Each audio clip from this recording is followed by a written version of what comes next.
Assim diz a palavra do Senhor. Que darei eu ao Senhor por todos os benefícios que me tem feito?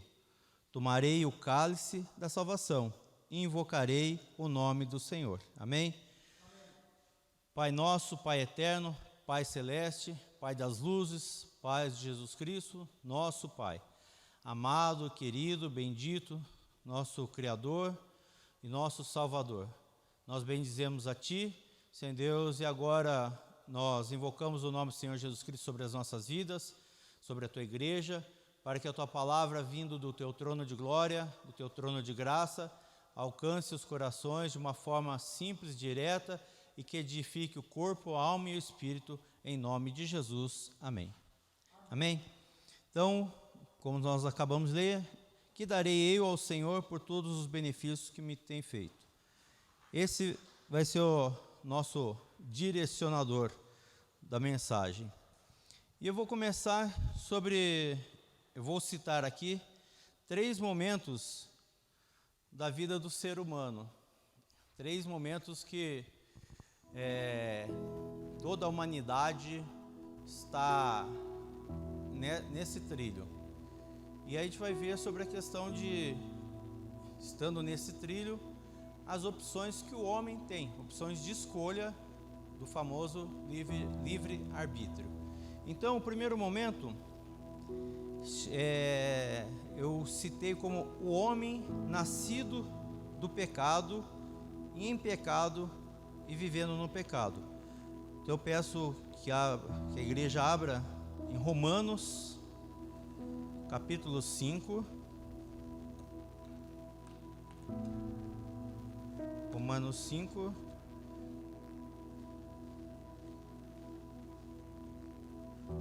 Versículo 12. Então o homem nascido do pecado e em pecado. Pelo que por um homem entrou o pecado no mundo, e pelo pecado a morte.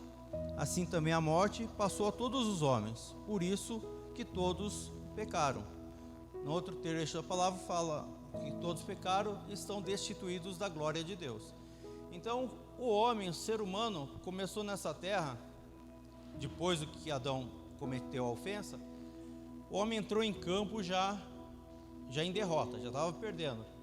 Já estava 7-1 perdendo, né? Já entrou, né? Então entrou no meio tempo, já tinha ido muita água tinha rolado, muita água passado, e o homem começou, nós viemos essa terra já com essa marca, com esse peso do pecado.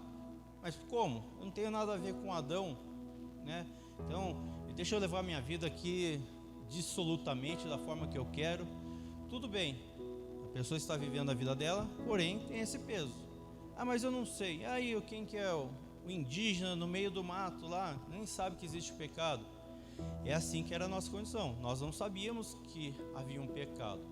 Então, as gentes desse mundo, nós também, em algum momento da nossa vida, nós estávamos caminhando sem saber que estava com peso do pecado. Aí o básico é assim, mas eu não roubei, não matei, não fiz isso, não fiz aquilo. Não é desse pecado, é o pecado inicial, quando Adão preferiu seguir os seus próprios caminhos, né, através da serpente, da velha serpente, que persuadiu a Eva, e a Eva compartilhou, né, daquele fruto que não é a maçã. Na Bíblia não fala que é maçã. O fruto fala do conhecimento do bem e do mal. Então lá no jardim existe a árvore da vida e a árvore do conhecimento do bem e do mal. Então o primeiro ponto foi o homem já ter escolhido a árvore do conhecimento do mal, do bem e do mal, e ter não direcionado, almejado, ter comido da árvore da vida. Então a partir disso veio esse peso. Adão saiu do Éden, Deus colocou anjos, querubins com espada flamejantes, para que o homem não tivesse acesso à árvore da vida. Então, nós, aqui nesse mundo, né, o Davi ele fala assim, porque eu fui gerado em pecado, Essa questão não é pela questão do sexo, é porque foi gerado da condição que ele vivia lá, a família dele, né? Existe todo um histórico, mas o principal que foi gerado em pecado porque ele estava destituído da glória de Deus, vinha com esse peso de pecado de Adão. Então, como eu disse, nós, em algum momento, nós não sabíamos que tinha esse peso do pecado. Então é como se você estivesse andando numa estrada, de repente alguém vai para uma estrada de terra daqui para o Mato Grosso. Então tem lá um trecho, eu nunca fui para lá, mas tenho conhecido que já foram. E pega aquele estradão lá, não tem placa, não tem nada, né? O que tem é buraco e muito caminhão. Então a pessoa vai lá, quer andar 80 por hora, anda, a 100 por hora anda, 120 por hora anda, se o carro conseguir desviar dos buracos, e assim vai. Mas aqui, né, nas regiões aqui mais de cidade, urbanas, tem o sinal, 80 por hora, 100 por hora, 110 por hora. Então, lá está sinalizando. Se você ultrapassou essa velocidade, você está sujeito à multa, porque você está fora da lei, né? Então, foi uma transgressão à lei. Então entra esse segundo momento da lei, quando lá em Moisés, Deus lá com Moisés mostrou as tábuas da lei, e os 10 mandamentos é a síntese de, na realidade, total de 613 mandamentos. Então tem a lei, lá em Levítico fala muito sobre as leis, mas já existe uma síntese que são os 10 mandamentos. E nisso o que a lei mostra que existe o pecado, que existe essa transgressão que foi lá por causa em Adão, o homem estava vivendo. Então vamos abrir lá Romanos mesmo, capítulo 7, versículo 7. Que diremos, pois? É a lei pecado? De modo nenhum. Mas eu não conheci o pecado senão pela lei, porque eu não conheceria a concupiscência se a lei não dissesse, não cobiçarás. Mas o pecado, tomando ocasião pelo mandamento, obrou em mim toda a concupiscência, porquanto sem a lei estava morto o pecado. Então Paulo estava falando que, eu já até citei, enquanto não havia a sinalização lá, é como se estivesse indo na estrada lá para o Mato Grosso, 80 por hora, 100 por hora.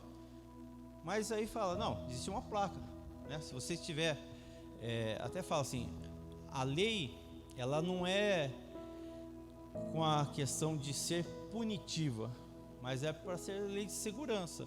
Então, se uma estrada está falando que é 80 por hora, né? Então foi feito estudo que dentro de 80 por hora você está numa condição segura. Então tem curvas, então chega lá, reduz lá para 60. Quem vai para o litoral paulista tem lá trecho de 60 por hora. Então tem a serra, chega até 40 por hora. Tudo para ser uma condição segura. Então a lei, ela tem esse objetivo de não, a questão primeira de não ser punitiva, mas de ser uma orientação e para ser uma segurança. Então a lei fala assim para o homem: anda por esse caminho, porque dentro da lei que Deus colocou para a terra, você está dentro da lei. Porém, houve uma questão: o homem em si, ele não foi e não é capaz de ser cumpridor de todas as leis. Então, até Jesus falou para os fariseus: vocês olham para essa lei, para essa lei, para essa lei, mas se você falhar em uma lei, você é culpado de todas as outras leis. Então, a lei, ela mostra também que o homem, por mais que seja reto moralmente, intelectualmente, esteja buscando esse cumprimento da lei. Então, quem já teve contato com os hebreus, com os judeus lá, os israelitas, tem muitos homens retos aos nossos olhos, que buscam cumprir a lei, os ortodoxos lá, colocam uma fita que está lá, na lei fala para colocar a lei amarrada no braço, na testa, e tantas outras coisas. Porém, isso é bom? Na terra é bom, alcança uma condição de moral, mas ela não é o total. Por quê? Porque para ela ser considerada completa, teria que cumprir todas as leis.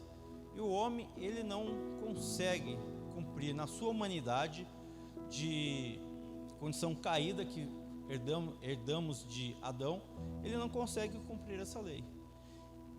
Portanto, Deus, no seu imenso amor, já tinha preparado a Jesus Cristo, Cordeiro de Deus, que foi morto antes da fundação do mundo. E o fim da lei é Cristo. Então, em Cristo, toda a lei foi cumprida. Então, aí abre-se um portal, né? O que é essa palavra portal? Na realidade, a palavra fala a porta das ovelhas, que é Jesus Cristo. Então, o terceiro momento é manifestado ao homem a graça. E junto com essa graça, uma escolha. O que é graça? Dom e dádiva de Deus. Quando a gente fala dom, parece assim: aquele irmão lá tem um dom, aquele outro irmão tem um dom, eu não tenho dom.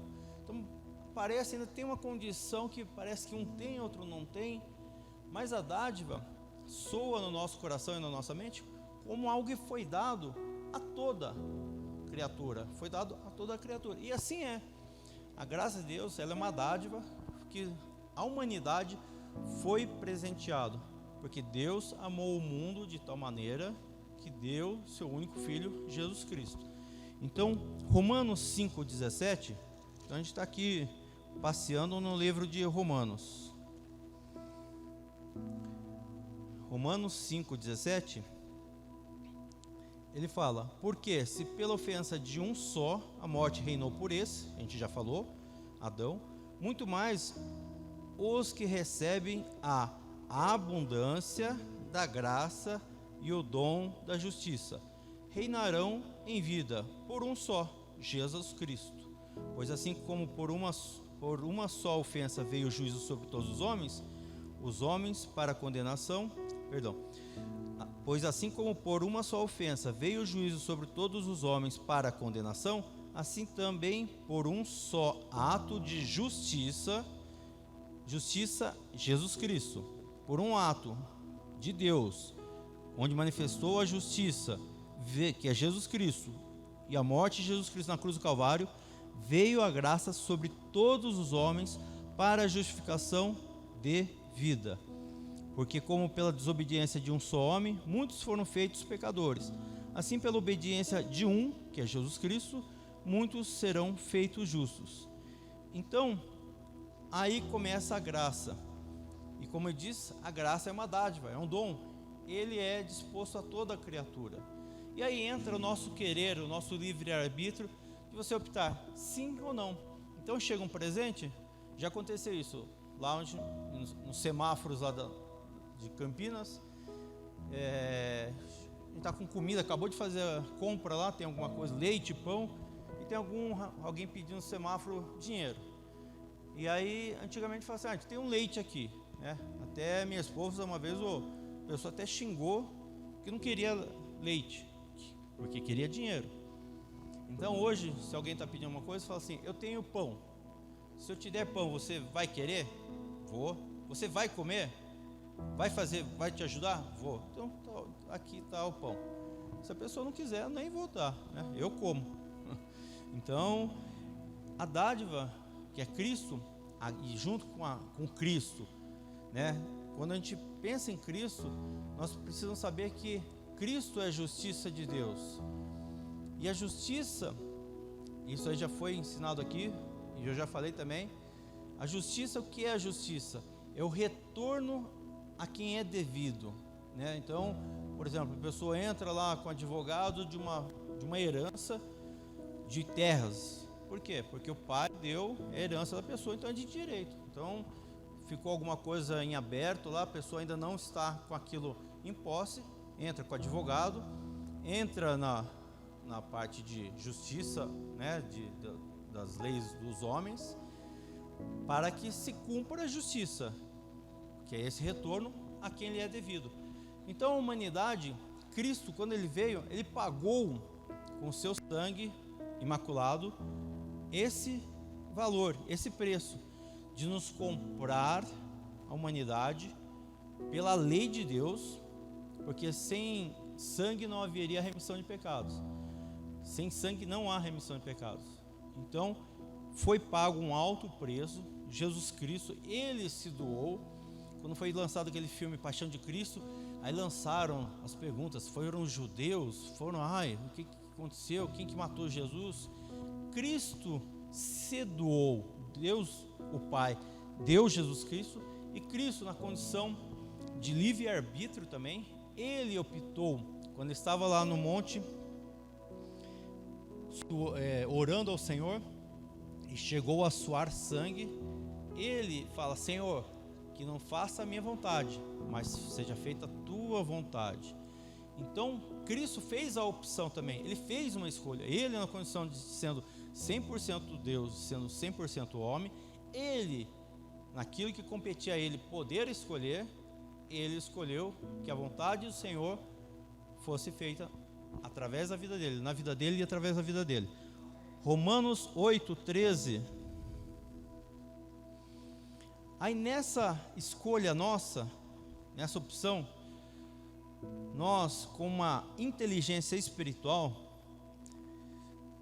nós aqui diz assim: porque se viver de segundo a carne, morrereis, mas se pelo Espírito mortificardes as obras do corpo, vivereis, porque todos os que são guiados pelo Espírito de Deus, esses são filhos de Deus.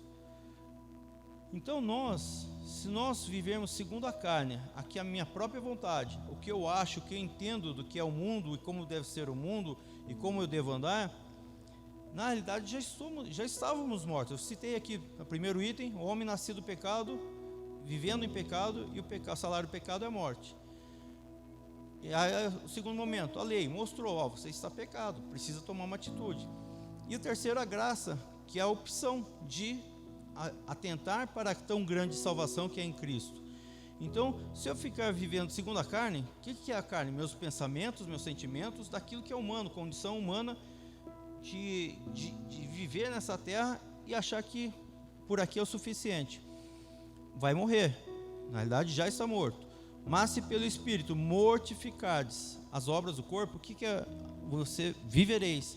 Mortificar é uma escolha. Eu decido não atentar para essa condição. E nisso vem várias coisas, né? Então, a minha condição de viver, em primeiro momento, viver fora da vontade de Deus. Então, situações que nos afligem, né? Situações que nos perturbam, porque Jesus falou assim: no mundo tereis aflições, mas tede bom ânimo, porque eu venci o mundo. E uma vez eu perguntei ao Senhor: o que é esse ter bom ânimo? O ter bom ânimo é você olhar para Jesus. O bom ânimo, quem é o ânimo que dá vida, é Cristo. Então, se eu olhar para a condição e olho para aquela condição, vai ficar naquela condição, né? Hoje fala assim: naquilo que você foca é o que cresce. Então, se eu foco, né, hoje citam em vários lugares, se eu focar naquilo, aquilo que vai ser grande. Então eu vou dar um exemplo aqui, né? Então tem a câmera aqui, tem a igreja. Eu estou olhando para a câmera, estou olhando para os irmãos. Então eu estou focando aqui, né, para os irmãos aqui. Então aqui eu sei que tem os outros irmãos, mas esse é o que está no meu primeiro momento. Se eu tenho meu dedo aqui, né, na minha frente, eu sei que tem uma câmera atrás, mas o maior é o que eu estou olhando, onde que eu estou focando. Então, se nós ficarmos focando no problema, no que é a vida, as condições dessa vida, os jornais, eles, desde que eu me entendo por gente, eles falam a mesma coisa, de situações das mesmas coisas. Aconteceu isso lá no outro lado do mundo. Aí eu fiquei pensando: o que tem a ver aquela condição com a minha vida? Não vai afetar. Aconteceu que foi encontrado isso. Então, é sempre, hoje, principalmente hoje, aumentar o nosso foco naquilo que nos causa terror, causa medo E a palavra anticristo, a gente pensa sempre que é o contra Cristo, mas um fiozinho que desvia o foco é Cristo ao invés de Cristo, tirou a direção de Cristo.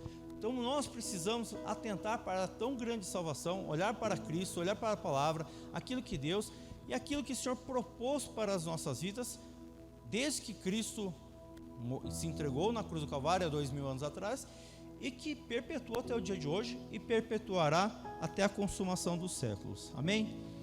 Então aqui, 8,15: porque não recebeste o espírito da escravidão, para outra vez estares em temor, em medo, em condição o que era o primeiro momento do homem dentro do pecado.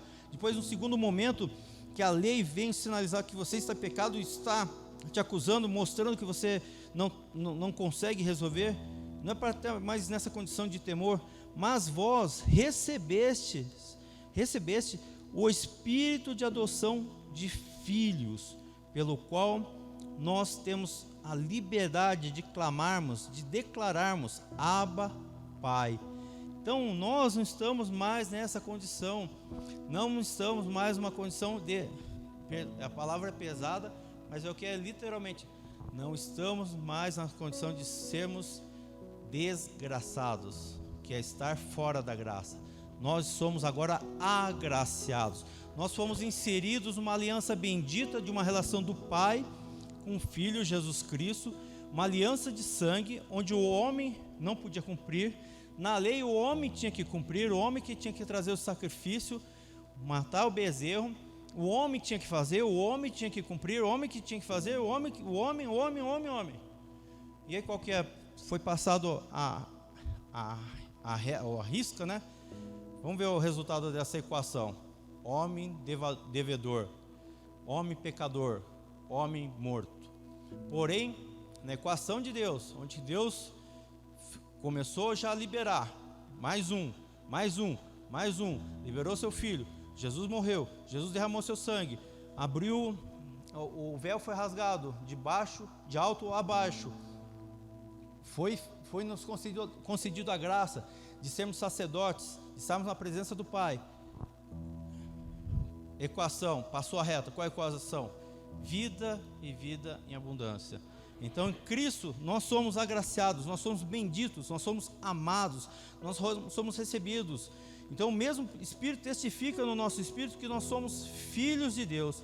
E se nós somos filhos de Deus, somos logo herdeiros. Não é que seja pouca coisa, mas já somos filhos de Deus, glórias a Deus.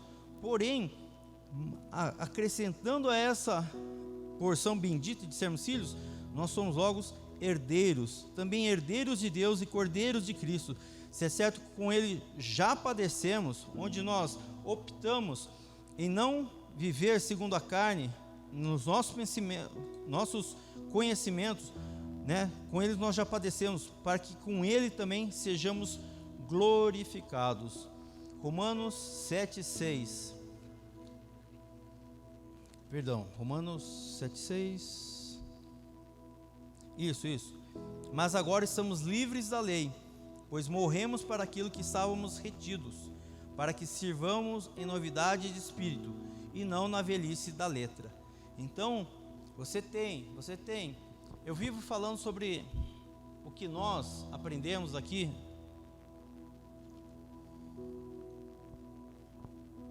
Sobre a condição que nós no Brasil, nós nascemos com esse peso também. Fora a lei que nós não conhecíamos, a lei de Deus, a condição de filosofias e ideologias. Você tem que pagar um preço, Deus está bravo com você, está vindo isso com sua vida porque você está no deserto, você tem que passar por isso, você tem que sofrer. Então vira a condição que o homem está fazendo. Então eu tenho que dar 20 batatas de um lado, mais 20 do outro, tenho que ficar com o joelho no milho, né? Eu tenho que ficar sem comer, jejuar para, né, autoflagelar a minha carne. É o homem pelo homem. Então isso diante de Deus não tem valor algum. Então isso veio através da igreja romana, você tem que pagar indulgência, você tem que pagar isso, você tem que pagar aquilo, você tem que conquistar o teu terreno no céu. Esse é um peso. E o outro é o peso de uma filosofia em que acha que a pessoa tem que sofrer aqui por uma outra condição futura, né? Então, você direto no assunto, achar que vai morrer, que vai viver. Na Bíblia fala que ao homem está proposto morrer uma vez só, e depois disso vem o juízo. Das pessoas que eu tive contato que falam isso, sempre elas falam que ela é uma reencarnação do Dom Pedro I, da Cleópatra, e do rei tal, né, e do algum poderoso.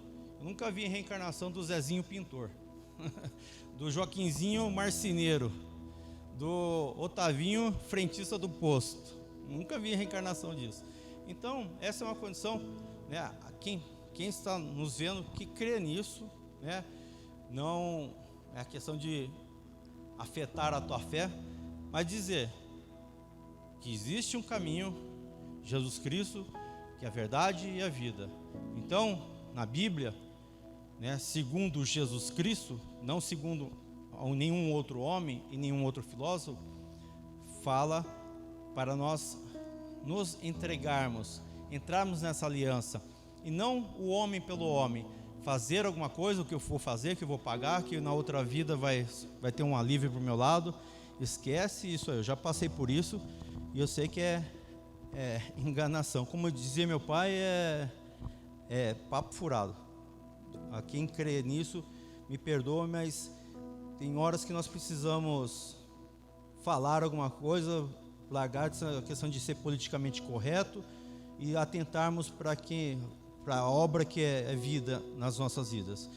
E por fim, Romanos 8, 31, 32. Cântico de vitória. Que diremos, pois, a essas coisas? Se Deus é por nós, quem será contra nós? Aquele que nem mesmo a seu próprio filho poupou, antes o entregou por nós, como nos não dará também com ele todas as coisas? Quem tentará acusação contra os escolhidos de Deus? Quem são os escolhidos de Deus? Todo aquele que a própria pessoa, né, optar para receber essa dádiva. Não é que, esse é escolhido, predestinado, é outro assunto que não dá em nada.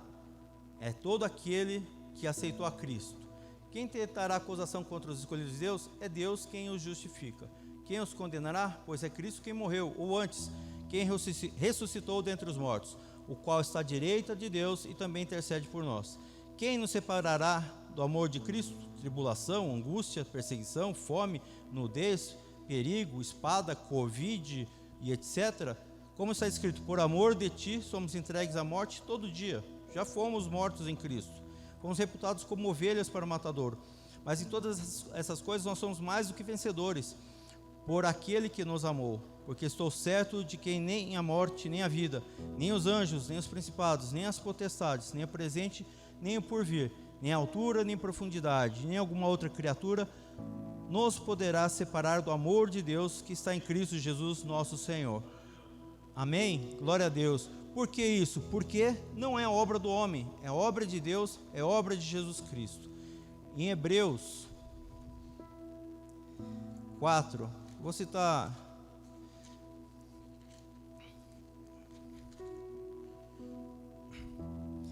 Perdão, antes é 3:5. Na verdade, Moisés foi fiel em toda a sua casa, como servo, para testemunho das coisas que se haviam anunciar.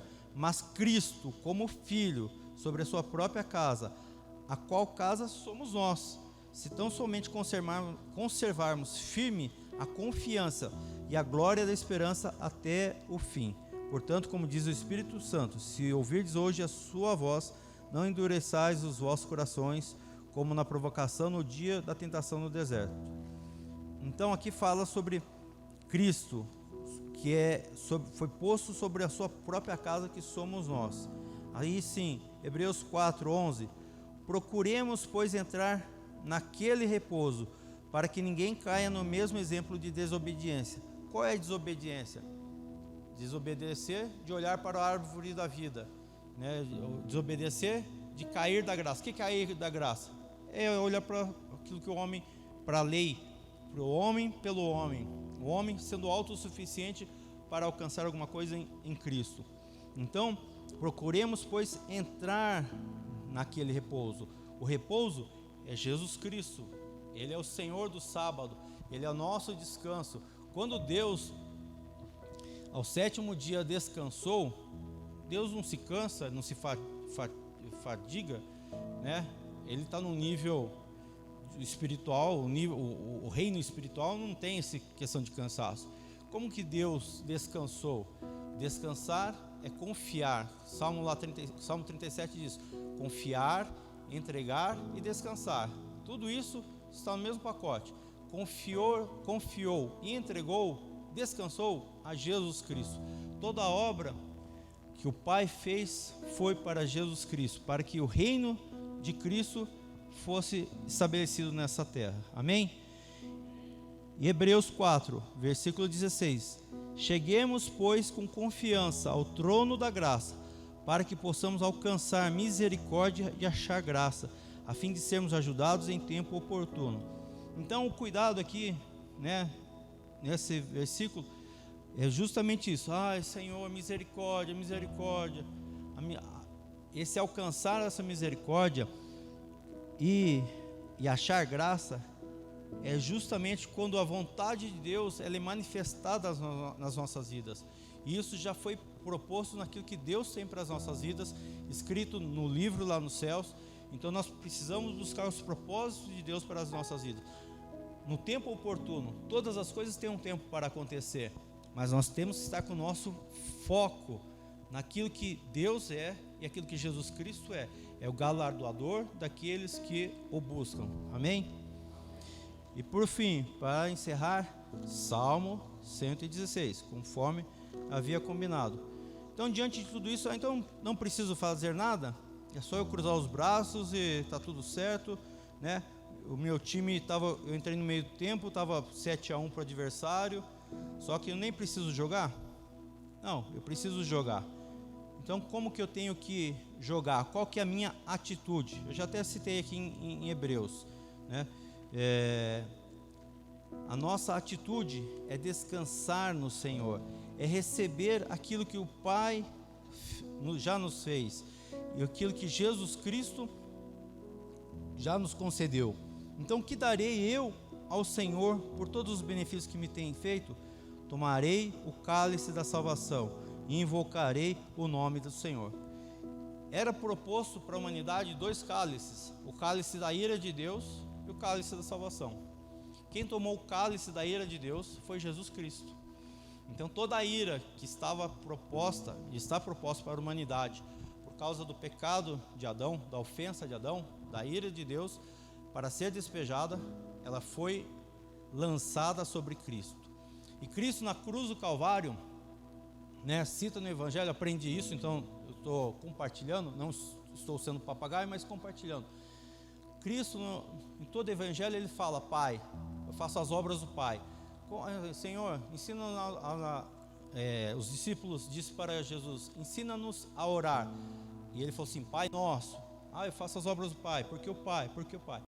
Na cruz foi o único momento que Jesus falou Deus. Deus, Eli, Eli, lama sabachthani. Deus meu, por que me abandonaste? Porque aquela hora era Deus, na posição de Deus, Senhor do universo, lançando a ira dele sobre a humanidade, despejada em Cristo Jesus. Cristo, quando estava na cruz do Calvário, e ele teve sede, foi dado uma esponja de vinagre. A esponja de vinagre é para que os homens usassem depois que fizessem as suas necessidades. Isso foi o que o homem podia oferecer para Cristo. Mas o Cristo na cruz do Calvário disse: Senhor, perdoa, porque eles não sabem o que fazem. Eles nem sabem essa ira que eu estou recebendo na minha vida, que é por causa deles. E eles também não sabem a graça que está sendo concedida para a vida deles. Senhor, que os meus filhos nessa terra possam ter os olhos abertos para ver e receber aquilo que o Senhor liberou para os seus filhos. Em Cristo nós fomos livres do pecado e da morte. Nós não precisamos mais beber do cálice da ira de Deus, porque já foi bebido por Jesus Cristo.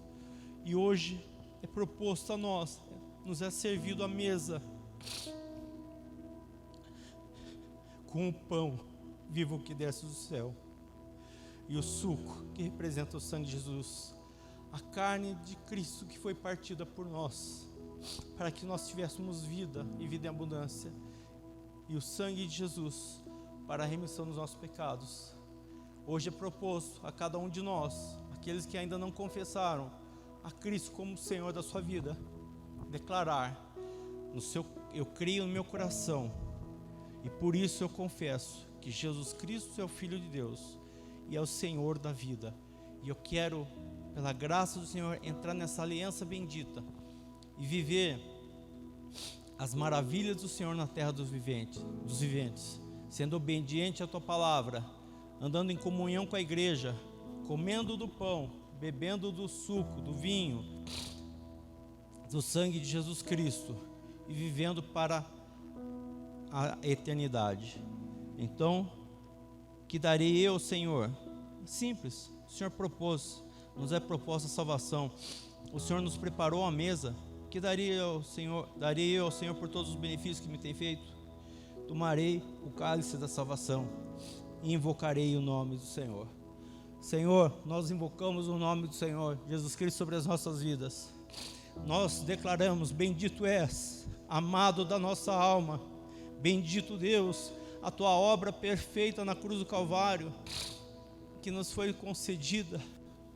E nós queremos declarar que nós somos gratos a Ti, ó Pai, porque o Senhor nos concedeu Jesus Cristo, e somos gratos a Ti, Senhor Jesus Cristo, Filho de Deus, o amado da nossa alma, Rei dos reis, Senhores dos senhores, aquele que tem vestes brancas, cabelos brancos, olhos de fogo, que está sentado à direita do Deus Todo-Poderoso, do Pai nosso que está na eternidade, junto com os teus anjos magníficos em poder, para reinar.